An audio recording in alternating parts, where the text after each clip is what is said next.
માંડવી તાલુકાના પવિત્ર યાત્રાધામ મોટી ભાળી ખાતે આવેલ ઉદ્ધધામ સનાતન તીર્થમાં રામનવમીના પર્વ નિમિત્તે મહોત્સવ યોજાયો હતો।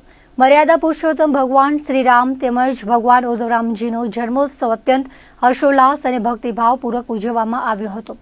મોટી ભાળી ભાનુશાલી મહાજન યુવક મંડળ અને સમગ્ર કંઠીપટ મહાજનના સંયુક્ત ઉપક્રમે આ મહોત્સવ યોજાયો હતો, જેમાં આસ્થાનો ઘોડાપૂર ઉમટ્યો હતો। કાર્યક્રમની શરૂઆત વહેલી સવારે શ્રદ્ધાપૂર્વક ધ્વજારોહણ વિધિથી કરવામાં આવી હતી।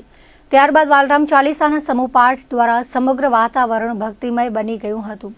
બપોરે મંત્રોપચાર અને જયઘોષ સાથે ભગવાનનો જન્મોત્સવ મનાવવામાં આવ્યો હતો, જેમાં ઉપસ્થિત મેદનીએ ભાવ વિભોર થઈને મહાઆરતીનો લાભ લીધો હતો।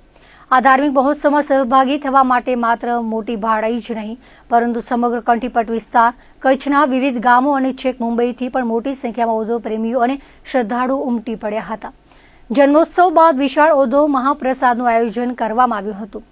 આ પ્રસંગે ગામના અગ્રણીઓ અને સમાજ શ્રેષ્ઠીઓની વિશેષ ઉપસ્થિતિ રહી હતી, જેમાં પ્રમુખ ગોપાલ મંગે, ઉપપ્રમુખ ભાઈલાલ ગજરા, નિલેશ ગજરા, મહેશ મંગે, ગૌતમ અમલ, હરિદાસ અમલ તેમજ મુંબઈથી ખાસ પધારેલા લીલાધર સહિતના મહાનુભાવોએ વ્યવસ્થા સંભાળી હતી અને ઉત્સવને સફળ બનાવ્યો હતો।